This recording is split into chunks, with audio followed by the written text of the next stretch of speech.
Welcome to Chiller Night Live. I'm Brian, and from 8 p.m. Eastern Time until 9 o'clock, we'll talk about all things horror, science fiction, paranormal. But tonight we actually have a pre-selected topic. It was selected by John. He suggested we talk about Roger Corman, who recently just passed away earlier this month on the 9th. So Stephanie says, hey, y'all. Hey, Stephanie, thanks for joining us. Bill says, greetings. Hey, Bill, thanks for joining us. So, yes, tonight we'll be talking about an old, legendary director, producer, in some instances, actor, Roger Corman. So, been in the business for a long, long time. And he passed away, like I said, on May 9th. He was 98 years old. So he lived to a very old age. Tom says, decided to join us tonight, huh? Yes, I did. And Roger says, good evening, Roger. Paul says, good evening, my beautiful Chiller family and my beautiful Chiller sisters, Plan 9. All right, Paul, Plan 9. Well, that's a drastic change from your typical usual favorite, Manos. Manos is back. All right, there's the Manos comment. Bill says, great suggestion on tonight's topic. Yeah, John Soto, he chose that one, Prozac the Grand. So, D says, ghoul evening, everyone. Ghoul evening, D. Thanks for joining us. PBR says, hey, hi, Brian. Hello, all in chat. Hey, PBR. Stephanie says, wow, 98. Yeah, can you believe that? That's amazing, she says. Yes, very, very, that's a good life. You know, you're living to 98. That's a heck of a life. Good for him. Good for him. So, but yeah, there's, I mean, we have played so many of Roger's movies on Chiller Night Theater over the years. Sleepy Hollow Theater before that. But Jack Shadow has hosted many of the Chillers, as well as any horror host out there. If you're a horror host, you've certainly had your share of hosting Roger Corman movies. There's just no way around it. So John says, and now from the internet and very much alive, it's time again for Chiller Night Live. This is Prozac the Grand, and now here's our host, Bryan Hogue. And thank you for using my suggestion. You're very welcome, John. I thought that was a very good topic and very relevant, as Roger just passed away, like I said, earlier this month on the 9th. So, so I appreciate the idea there. Paul says, how is Ava? I love the shirt. Oh, Ava's doing well. She's doing really well. I just took her to physical therapy today and just got back a little bit ago. And she's still working on recovering. It'll be a long, kind of a long road to recovery, but she's doing very well. I appreciate you asking. And about the shirt, yeah, this is a new one. Camp Crystal Lake. No place to hide. I like it. I was a teenager in the 80s, so I like many of you, I'm sure, enjoyed my slasher movies, the Friday the 13th, Nightmare on Elm Street, and the Halloweens. D says, love your shirt. Thank you, D. Beverly says, good evening. Good evening, Beverly. Thanks for joining us tonight. Daniel says, hello, Brian. Hey, Daniel. Thanks for joining us. Paul says, hey there, Stephanie D. Oh, he's saying hello to folks joining us. I believe that Corman direct people that time forgot 1977. I don't know, because there's so many on here, but I'll check real quick. He might not have directed it, but he might have produced it. That I don't know. There's just so many. If you go to, I'm looking at Wikipedia tonight, because there's no way, there's no way to even attempt to cover Roger Corman movies from memory. At least for me. I'm very limited on that, but there's just so many. And John says Corman has also been known as the Pope of pop cinema, the king of B movies, and the king of cult movies. Yes, yes, he has. And Roger was a true, he was a very keen businessman and an artist. He had a very, very unique blend of that in where he was able to have that vision and given a budget and sometimes even come in under budget, and still he on time, on budget.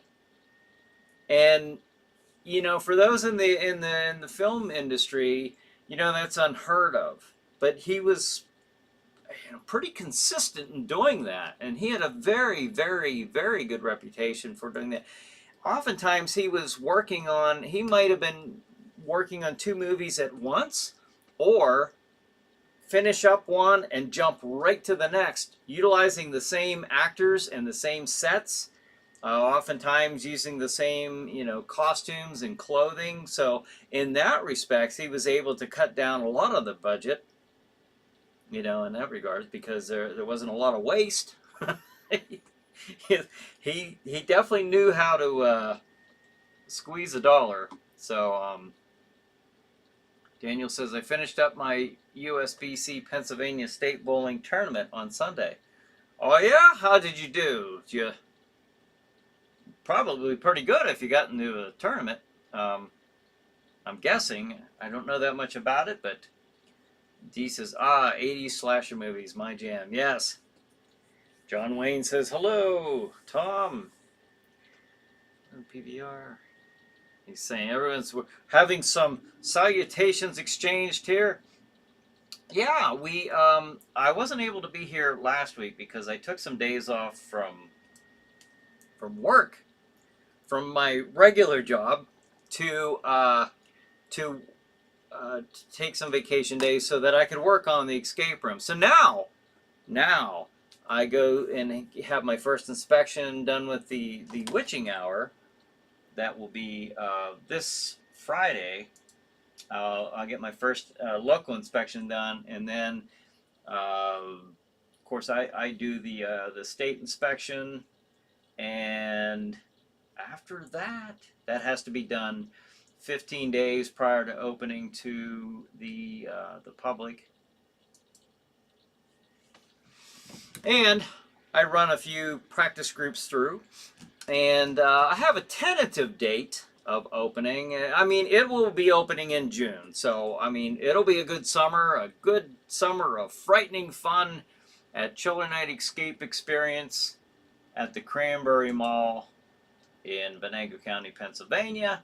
And between the witching hour and my brand new escape room, which will be opening up next month, possibly on the 14th. I mean, I'm not going to say that for sure right now. I'll say tentatively on June 14th. But and then, of course, there's always Zombie Outbreak.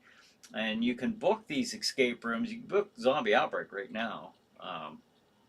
Not this hour, obviously. But you can book it by going on chillernight.com, or you can call 814-209-8214 and book the escape room. And I do want to mention Jack Shadow's House of Terror. I will begin working on that, making the modifications for this year next month. That will also begin next month. So a lot going on. It's weird to think that that's something that would be started so early, but might be early to folks who visit a haunted house, but to those who, the owner-operators, it's like I actually would have liked to have started a little earlier, but I've been working on the witching hour. Where's Bonehead? John Wayne says. That's a good question. I don't know. There's Bonehead. There's Lasercorn. Renee, of course. We're missing Renee. So, I don't know. John says he became famous for directing 8 movie adaptations of the short stories of Edgar Allan Poe, which stars Peter Lorre, John Carradine, Basil Rathbone, and Vincent Price, and Boris Karloff. Yes, I have some of the, um, oh, like the Raven. I have, let me put Roger's picture up here, because I have a bunch of, like the Pit and Pendulum, Edgar Allan Poe inspired movies, The Terror, The Wasp Woman. Let's see. It's just Bucket of Blood. Remember that one? We did that one as a live Chiller Night Theater. That was a fun one to do. And you have Attack of the Crab Monsters. And you know, even the Fantastic Four. He didn't direct that one, but he produced it. It was one of the movies he produced back in 1994. The Roger Corman Fantastic Four movie, which was made but never released. And there's a whole documentary on YouTube if you're interested in that one. That's pretty interesting. He didn't just do science fiction and horror. He did stuff in every genre basically. But that's an interesting one because they made that movie and they didn't tell, you know, a lot of the people working on the movie, like the actors even, were not told that the movie was being made to basically shelve for copyright reasons or trademark or whatnot, and they were going to shelve the movie for that reason. It had to be made, and I'm trying, and here I am shooting from the hip with the memory part of it, and I'd have to go back and refresh my memory on that. But the movie was made with the intent not to even release it. So, you know, it's a weird industry, but it was done. But there's a neat documentary if you're interested in watching that on YouTube. John Wayne says, I love 80s slasher movies, violence and nudity in perfect harmony. Yes, yes. The perfect cinematic yin and yang was probably at the pinnacle of perfection in the 80s. I'd have to agree. Daniel says, did really well. The team did good Saturday, and then after double tournament was finished, Dad and I did really well there. And if our score holds, we will be in the top 10 best doubles team in Pennsylvania. All right. And the singles, I did okay. Not sure if I ranked really high, but I hope I did. Well, let's hope that you did. That's pretty cool. Very cool, Daniel. Paul says, People That Time Forgot was actually a prequel to Jurassic Park, if you think about it. Oh, yeah, possibly. D says, oh, June is my birthday month. Maybe a booking is in my future. Aha!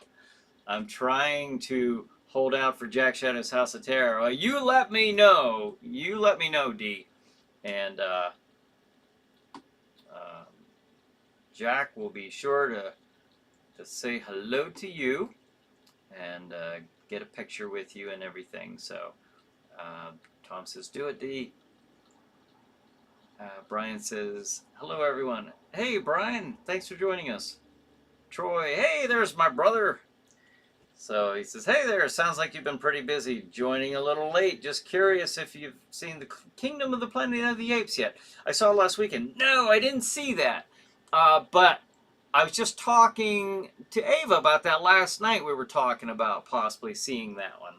Because Ava and I, just recently, I mean, like, maybe, 2 weeks ago, went and saw that movie Civil War. And it's the first time we'd been to an actual, like, theater, a modern theater, to see a movie since, like, 2017. With the exception of that one last year in the summer, Sound of Freedom. I couldn't think of the name of it. But we went and saw this one, and it was really cool. It was in Butler, Pennsylvania. And I didn't even know you could watch a movie these days with such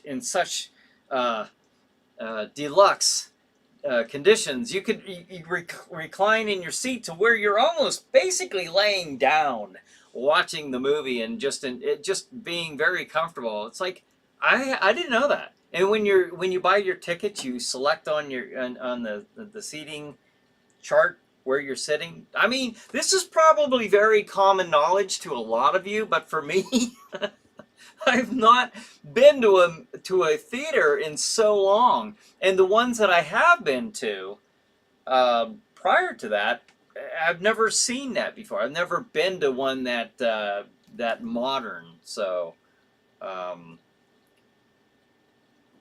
let's see. John Wayne says, the live Chiller Night episodes were my favorite. I still hope Jack gets bored in his retirement and decides to come back on stage this day. I would tend to think that he will one of these days. I know he wants to. D says he was uncredited executive producer of Chopping Mall. Yeah. Yeah, there's a lot of those listed too. I don't know a lot of them, but there are several of those listed, the uncredited. Stephanie says, there's a game board about 80s slashers called Mixtape Massacre. Oh, yeah? Getting back to Troy's here about the Kingdom of the Planet of the Apes. Did you like it? Was it good? I just now looked at that. I was talking to somebody else from the mall about that they said that they had been wanting to see that as well.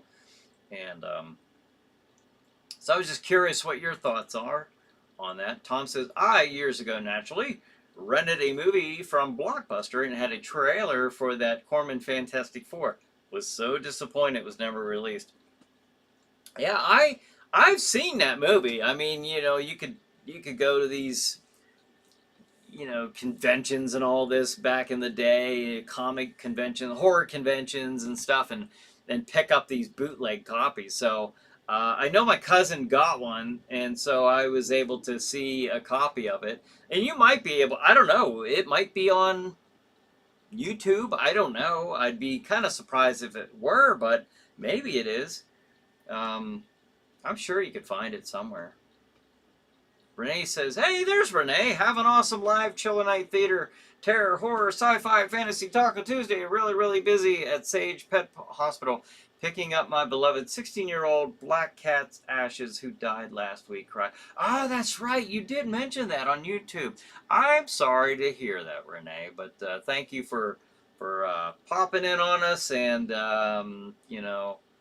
hopefully if you are here for a few minutes, we can lift your spirits up a little bit. So, but sorry to hear about your cat passing away last week. PBR says, Death Race 2000 for the win. Let's see. Tom says, PBR. Paul says, me too. D, love you, Stephanie. And lots of again, this is cool. I love the interaction. Lots of hellos and salutations being exchanged here amongst the viewers. Bill says, I had these same theater revelations when we went to see the last Indiana Jones movies. I know. It seems, I don't know, like, what is this fancy shenanigans that are going on here? Seats recline? What? Ava's giving me a wave. Hey there, baby doll. Thanks for joining us. Let's see. D says to Stephanie, Mixtape Massacre is highly sought after in the board game hobby community. Still on the search for it. Oh, really? Jason says, good evening. Hey, Jason, thanks for joining us. Jason says, Roger Corman, Death Race 2000 was a classic. Yes, that was mentioned already as well. Another fan of Death Race 2000. Troy says, I love that lots of Easter eggs that reach back to the original series. Ah, okay. Very cool. Very cool. If they do what I hope they do, should be awesome. Okay, cool. I think I don't know. I'm thinking about seeing that because we were thinking about either going to the theater that I just talked about, or on even closer to our house is the drive-in theater that's playing it right now as well. And I haven't been to a drive-in theater since we were kids. Back in the 70s, I haven't been to one, with mom and dad taking us. So one I remember, I mentioned this on here before, was when we saw a Godzilla movie. I can't remember exactly which Godzilla movie we saw, but it was a double feature. It was a Godzilla movie and Inframan. Now they call it, I've seen it under the title The Super Inframan, but I remember it back then, just growing up, remembering it only as Inframan. But that's the one as you're heading on north on Route 8 toward Titusville. I remember we went to that theater to see it when we were kids. So, but that's cool. I'm gonna have to check that out. I gotta see that now because I love the original Planet of the Apes, the 1968 Charlton Heston. That's the one I fell in love with, and I loved Planet of the Apes growing up. That was a favorite of mine. I saw all the movies, all of them, when they were on, when they first played, and not in the theater. I shouldn't say that. I didn't go to the theater to see them, but I did see them when they were televised. But I did see the series. Remember the series in what 1974, I believe. That Roddy McDowall was in it, and it was on for. It might have only been on for one season. They also had a weird animated Planet of the Apes series that was on. Troy says, sorry about your cat, Renee. Yes, so does Jason and Stephanie. Yeah, everyone's... Yeah, we're sorry to hear about that, Renee. I know that can be tough. Our oldest cat is Bella. And Ava had Bella before I met Ava. And Bella's, I think, 18 years old, something like that. And we looked it up. It's like 90-some years old in human years. So Bella's up there a ways in age. So Jason says, I also love the t-shirt. Oh, thank you. Oh, and he says, I like the camera angle better, Brian. You like this camera angle better. Okay. Yeah, this is the one that we've had all these years, basically, in some adjustment or another. And yeah, I just was... I put the other camera on for something else. It was work. It was actually on work. I had my laptop and I had the camera on there for something else. And then I just... I think that's what I had that up here for. And I just left it there for like a month or longer. Tom says, take lawn chairs to drive in. You'll thank me later. Oh, yeah? Stephanie says, I love the shirt you're wearing, Brian. Oh, thank you, Stephanie. Dee's also expressing her being sorry for the loss of Renee's fur baby. Rainbow Bridge losses can be really rough. Yep. Jason says, the first 5 Planet of the Apes and the TV show and cartoon, all good. Yeah. I have all the movies on VHS. What? Yeah, I have them all on VHS, and I have the series on DVD, the live action series. And I remember watching that series as a kid. I just thought that was the best thing ever. Bill says it was on Friday night, I think. Oh, I'm sorry, Bill. I might have missed something. What, the Planet of the Apes? The original?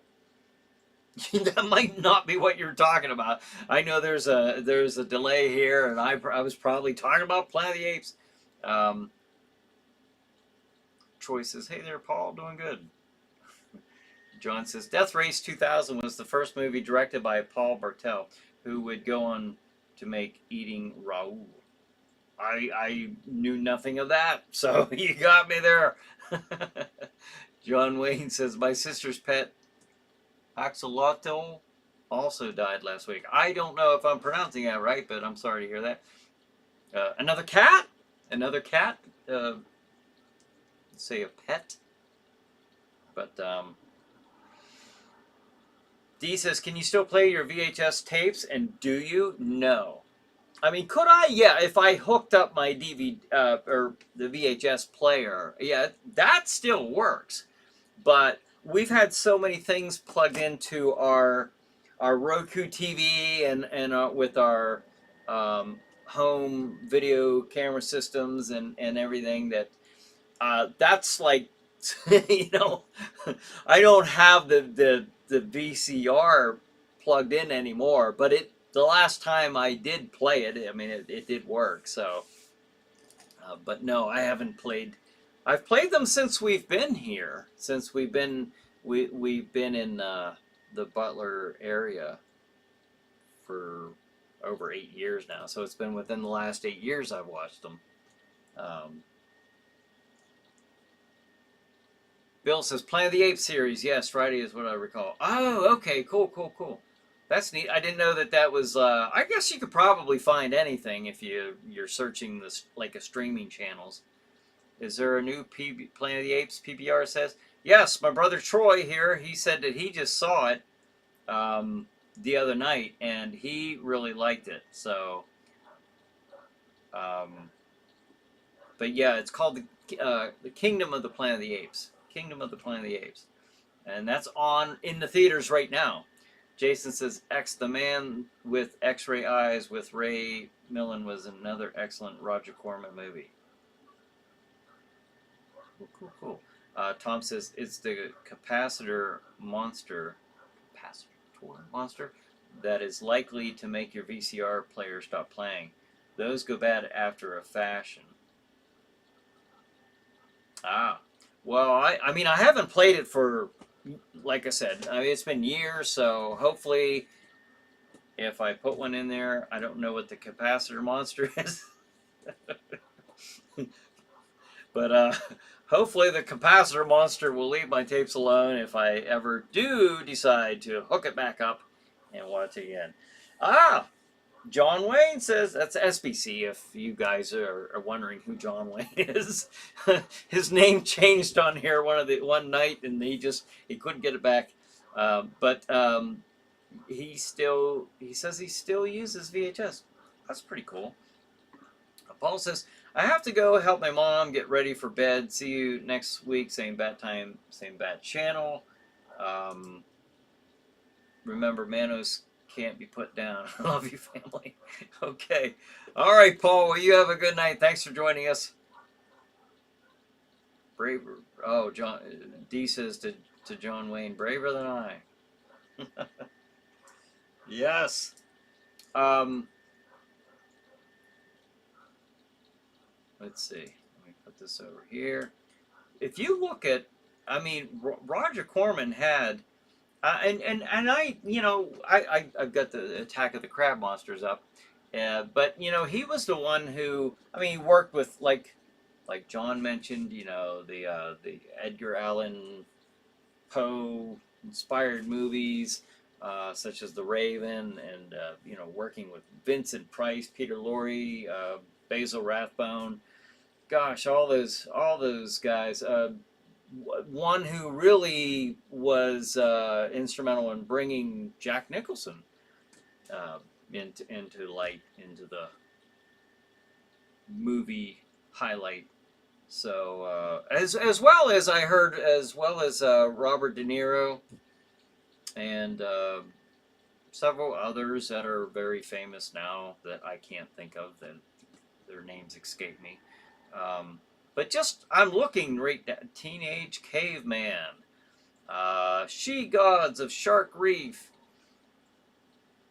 just The Last Woman on Earth, Little Shop of Horrors. Okay, that's a very common. Creature from the Haunted Sea, The Pit and the Pendulum.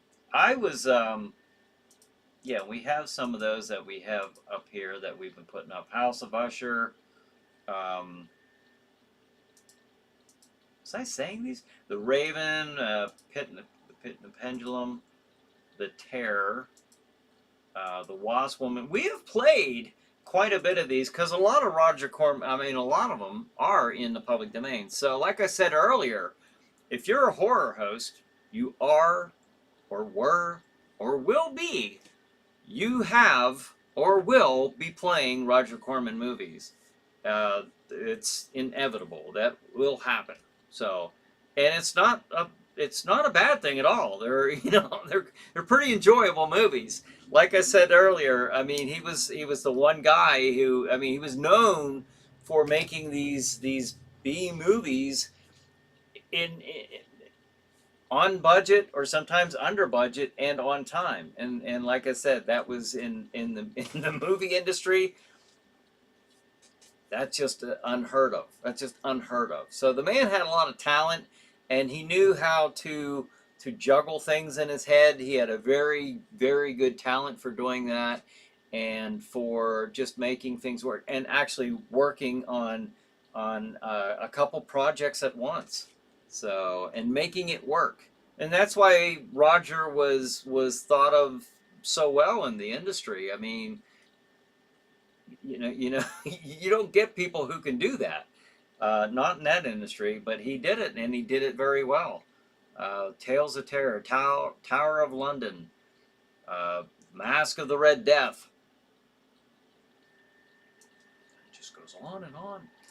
But do you guys have any favorite Roger Corman movies? Jason says he produced The Terror with Jack Nicholson and Boris Karloff. Yeah. Yep. Boris Karloff. He had obviously some big names in the chiller. My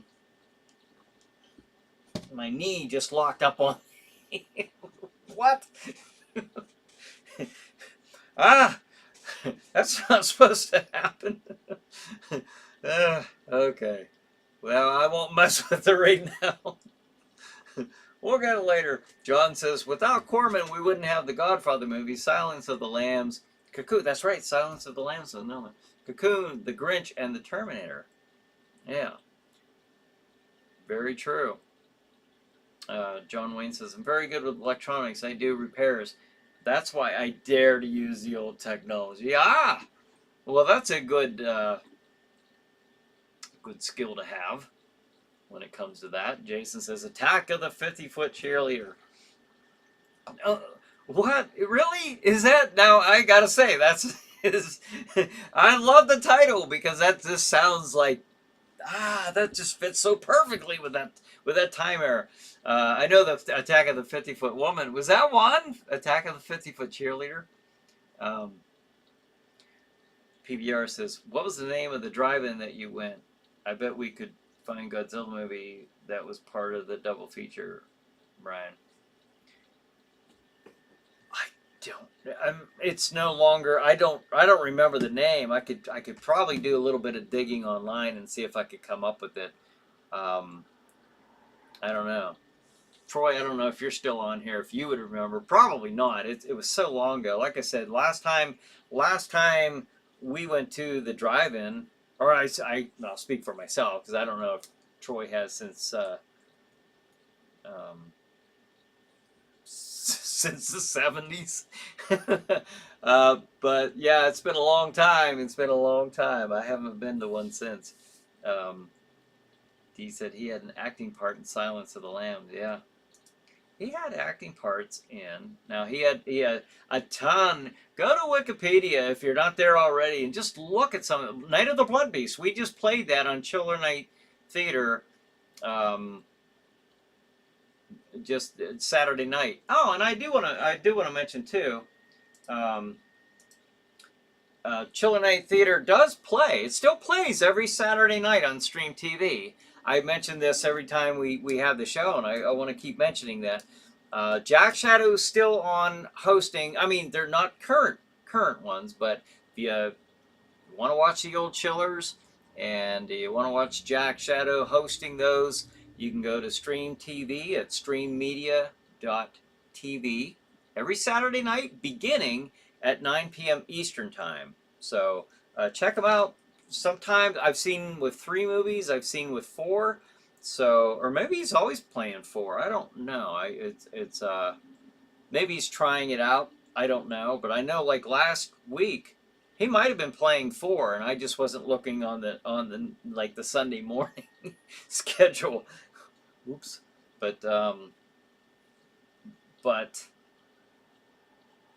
it plays every Saturday night, so it'll be playing this Saturday night.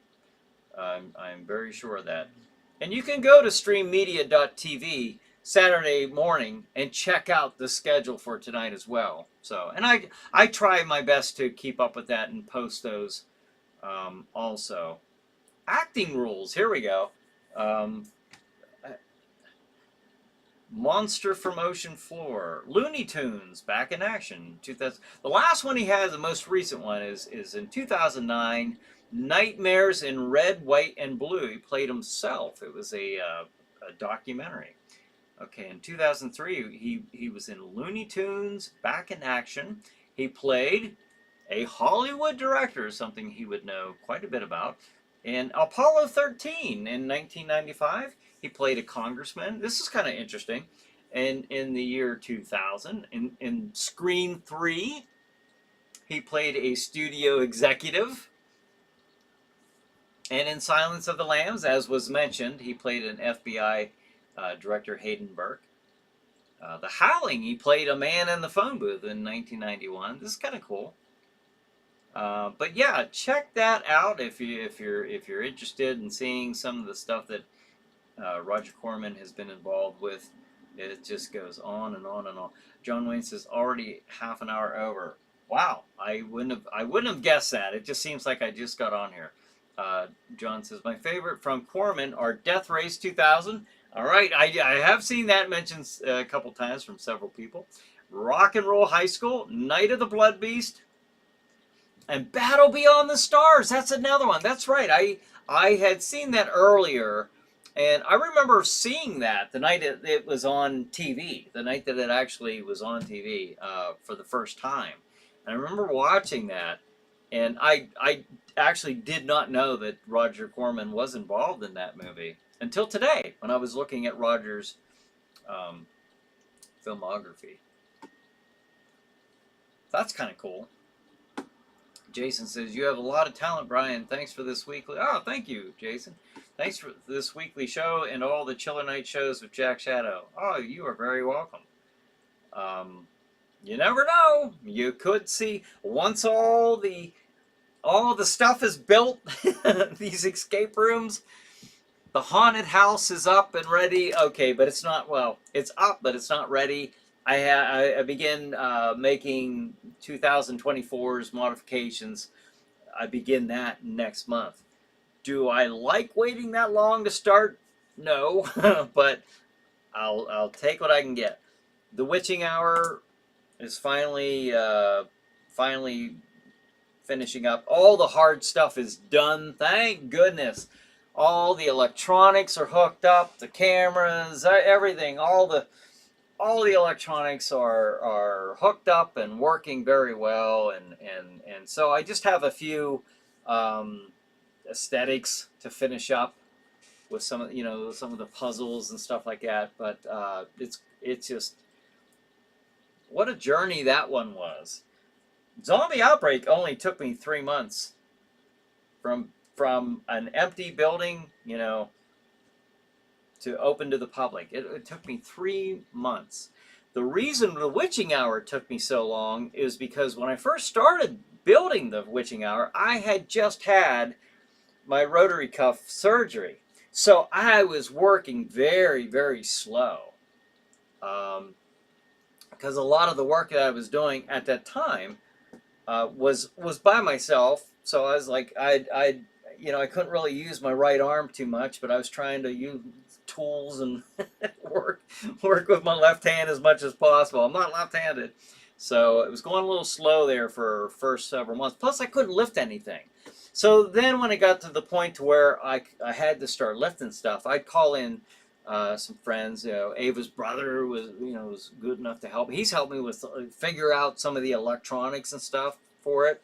Very smart, with electronics and all that. So, Chuck, a long-time friend of mine, Chuck, who was in my very first haunted house in 2006, and some other folks came up to help.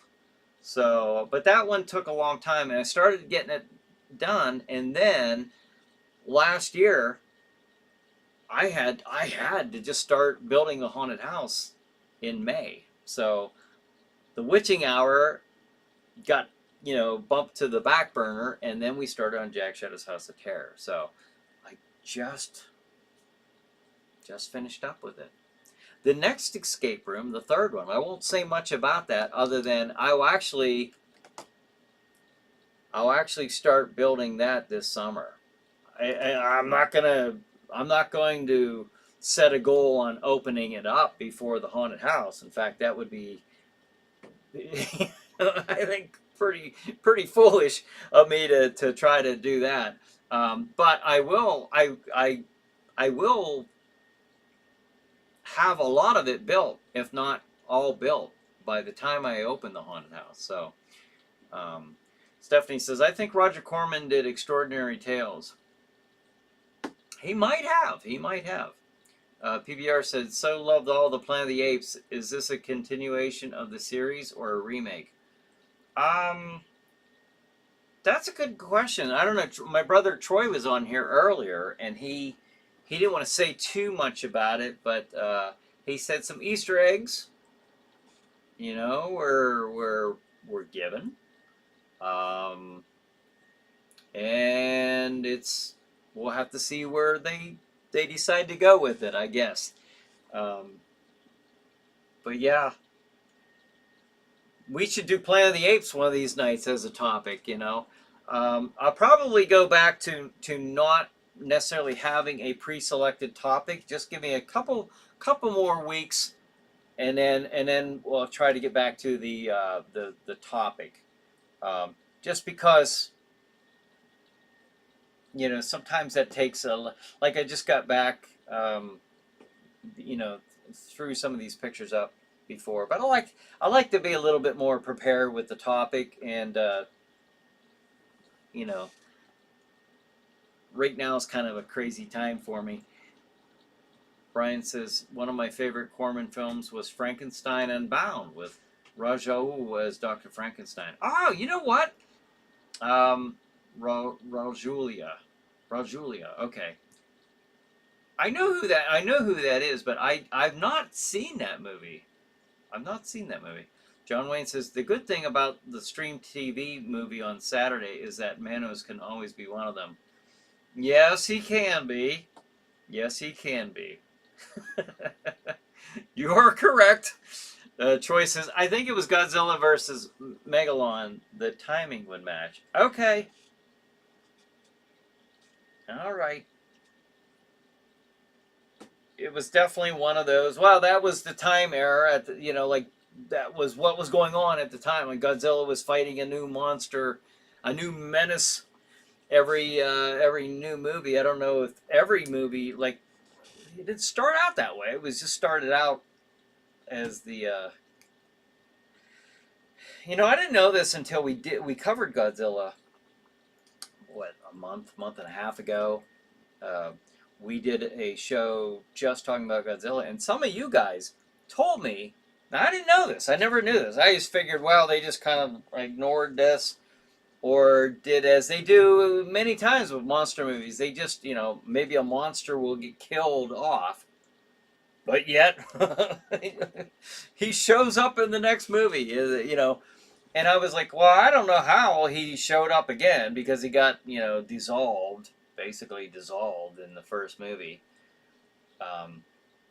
And then what you guys were saying, some of you saying, no, there's more than one Godzilla. I was not aware of that. I always thought that Godzilla was Godzilla. There was only one Godzilla. Just like, as far as I know, King Kong. We talked about the differences in the size, too. King Kong, in the original movie, was only, like, 15 feet high. It wasn't or 20 feet high or something. He was not a huge ape. Like, we have this idea that he was 100 feet tall. He wasn't. He was only like 20 feet high, maybe 25. I don't know. I'd have to go back and review that episode. And then, because in 1962, I believe it was, when they had King Kong versus Godzilla, the Toho production, they were the same size. They were both like 400 feet tall or something like that, or 200 feet tall. Or, remember, we were talking about the various heights, you know, over the years, and they had to do that in order to put them against each other, because that would have been a very short fight. Godzilla would have stepped on King Kong, because Kong wouldn't have been that big compared to Godzilla. But now they're like 400, 500 feet tall or something like that. It is crazy. Got off on a path there, didn't I? Troy says, and I haven't been able to to do a drive-in theater in years. I miss them. Would love to go again if there's any in this area. Yeah, we have the one in the area now, and I have not been to it. In fact, I mentioned this earlier. It's the first time Ava and I have been to a theater at all since we moved to this area within the last 8 years. Well, we went and saw The Last Jedi, unfortunately, back in 2017. I think that's the last one that I actually went and saw, other than that one last summer. But Dee says some CORMAN faves: Slumber Party Massacre 1 through 3, House, Little Shop of Horrors. All right. Godzilla. Oh, Bill says Godzilla was like many wrestlers, started as a heel and turned babyface. Right. Yeah. Did you guys all know that? Was everybody aware that there were more Godzillas? Like this is like a species. Am I the only one, as a horror host of 17 years or whatever, and a lifelong horror and science fiction movie fan? Am I the only one who didn't know that there were supposed to be more than one Godzilla? I did not know that. I didn't know that. But some of you knew that. There were more than one who said, oh no, there's supposed to be, there's more. Okay. Oh, Bill says, I always thought it was the same Godzilla too. Yeah, me too. I mean, I can't say with all certainty that was the case, that there were more, that it was a species. I'm going by what you guys are saying, because I never looked at it. Never looked into it. But I'll take your word for it. Jason says, the auto drive-in was located along Route 8 in Cherry Tree Township, PA. It opened June 13th, 1950. That's the one, Jason. That's the one. Yep, in Cherry Tree. Yep. I remember Mom and Dad taking us to many movies there. That, and I'm sure you remember this. If you remember that one, Jason, you'll remember the one that was out where the Cranberry Mall is now, in that area. They tore that down to put in the mall and the other surrounding stores. But I don't know what that one was called, but oh wow, he's got the address here, 3063 William Flynn Highway, Titusville. Wow. Yep. Tom says King Kong original was 3 different heights depending on where you are in the movie. I was kind of seeing that when I was doing, looking into the research for when we had King Kong as a topic, and they did say the same thing. And they said like over here, he's this tall, but then over here, if you look at the scale, he's, he was various heights. So that's why it's hard for me to peg down a certain height for him. I said maybe 20 feet tall. I don't know. John says, I miss the old horror films where it was a man in a costume and no computer animation. Yeah. Jason says it ran family-friendly fare until the mid-70s, and then they ran more adult-oriented material until it closed in the late 70s, early 80s. It is currently a lumber yard. Yep, that's all. That's what I've seen it for decades and decades. A lumber yard. Stephanie says there's still some drive-ins in my hometown, and one of them recently new. Very cool. Yeah, that's kind of a. We did the drive-in thing too. What, about maybe a month ago, or not even that long ago. We did a topic. Our topic was the drive-in monster movies, or drive-in movie monsters. That was it. The drive-in movie monsters, and that was a neat topic. And again, Roger Corman fits, pretty well hand in hand with this topic, with the whole chiller thing. So, put his picture back up to pay our respects to Roger Corman tonight, and all the many chiller memories that he's given us over his very long career in the movies. And again, I will say that not just horror and science fiction, although he's very well known for that. But he did crime and westerns, even westerns.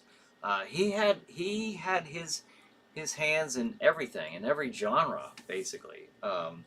So, guy had a lot of talent, whether it looked like it or not. And I say that because they were just a lot of these film companies were pushing, they're just cranking these things out, cranking them out, these movies.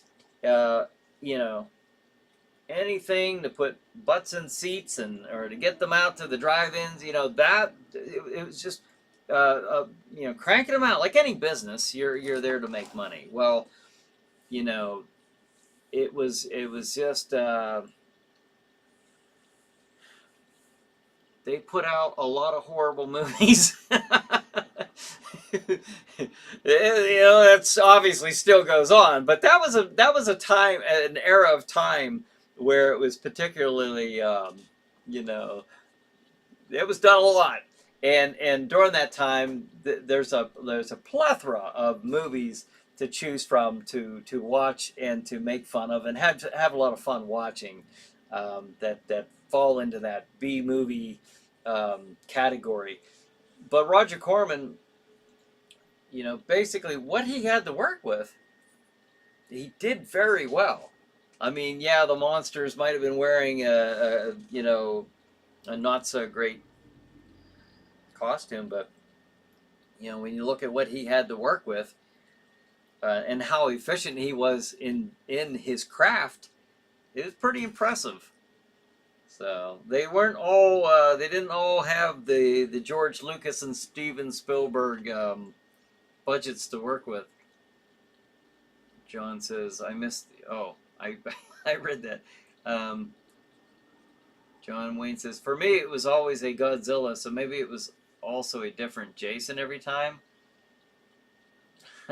Different actor, and until you get the Kane Hodder. Kane played him, what, 4 times? Something like that, 4 or 5. I know that Kane Hodder is the most famous actor known for playing Jason Voorhees, but it's supposed to be the same Jason. It's supposed to be. Tom says, I think he gets progressively taller throughout the movie. He's at the biggest on the Empire State Building. Yeah, he definitely stands out there, as he's fighting against the airplanes. Troy says, he started off as a single monster, but they expanded the universe, and there became more. They did the same type of thing with Ultraman. Every year, a new version, which meant new toys to buy. Yeah. Well, you would know. You spent many years over in Japan, so I know that you would have a lot of the background information on this, and especially Ultraman. We grew up. I know Troy and I. We loved watching Ultraman, and also that I thought about this. I just recently remember the Ultraman alarm clock you got me. It was in I think before I went off to the Air Force, and or maybe you sent it to me while I was recently, fresh into the Air Force. I had that on the show here once. I put that. I actually showed that on the show. But what got me thinking of Ultraman here recently was they have the series, the original, like, what was it, 1966 series on the Roku channel, and they have a couple of the series on there, or at least the one that came after that one too is on Roku. So if you're fans of Ultraman, check out Roku, the Roku channel. Jason says, Corman fits in with both our drive-in 50s movie monsters and low-budget horror movies we discussed recently. Yeah, like I said, he's a good topic, perfect topic, perfect person, really, to go with the chiller theme. Because if you like the old Saturday night chiller movies, you know, growing up over the, you know, in the 60s, 70s, 80s, watching that stuff, you were watching a lot of Roger Corman movies. Um, Kane Hodder is the only Jason to me, D says.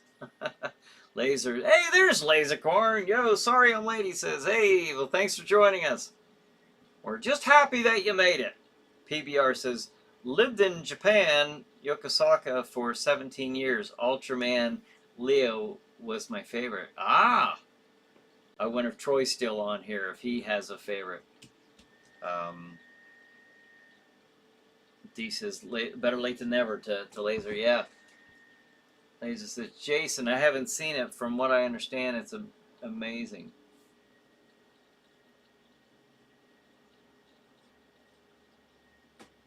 Oh, wait, I missed something here. Here's John. John says, and once again, you have been viewing Chiller Night Live with Bryan Hogue. And this is Crozak the Grand reminding you that a great man said, no one makes a cult classic.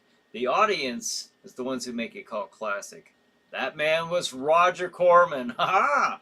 Until next week, stay chilled and keep thrilled. Thank you, John. And again, I want to mention that John's the one who did bring up this the topic for tonight, Mr. Roger Corman. So thank you for that, John. Let's see. Let me get, now I gotta scroll back down to where I was here. Thank you. Jason says, thank you for another excellent show. Oh, you're very welcome, Jason. Thank you. And everybody for joining me and participating in making this show. Stephanie says, every Friday the 13th, I take a day off from work. Oh, really? Ah, that's cool. Now, are you, now, to watch the movies? Or is it a superstition? Or both? I am curious. Stephanie says, take care, y'all. See you next week. All right. Thank you, Stephanie. Maybe I'll remember if you haven't, if you didn't get a chance to respond to that this week, maybe I'll try to remember to ask you next week about that. That's interesting. Every Friday the 13th, you take that day off from work. Both, Stephanie says. Okay, there's your answer. There's my answer. All right. Bill says, thanks, Brian. Oh, thank you, Bill. It is 8:58. It is time to wrap up the show. Before I do that, I want to again mention the Chiller Night Escape Experience at the Cranberry Mall located in Venango County, Pennsylvania. And stop on in if you get a chance. It's the house of Jack Shadow's House of Terror. And we also have Zombie Outbreak Escape Room. And next month we'll be opening up the Witching Hour Escape Room. And then, before you know it, Jack Shadow's House of Terror will be back this year in 2024. So, wanted to throw that out there. Let's see. John Wayne says, this year my birthday is on Friday the 13th. Ah, very cool. D says, thanks for the live stream, Brian. Great little horror corner of the world to chat. Well, thank you, D. I appreciate that. Tom says, as a good reason as any to take a floating holiday, I guess. Yes. See you all next week. All right, Tom, thanks for joining us. And with that, everybody, Troy has got to run. You all have a great week. Thank you, Troy. Same to you. Thanks for joining us tonight. And thank you, everybody, and for joining me and each other once again for Chiller Night Live. And with that, I say, have a good night. Have a good Chiller night. We'll see you next week.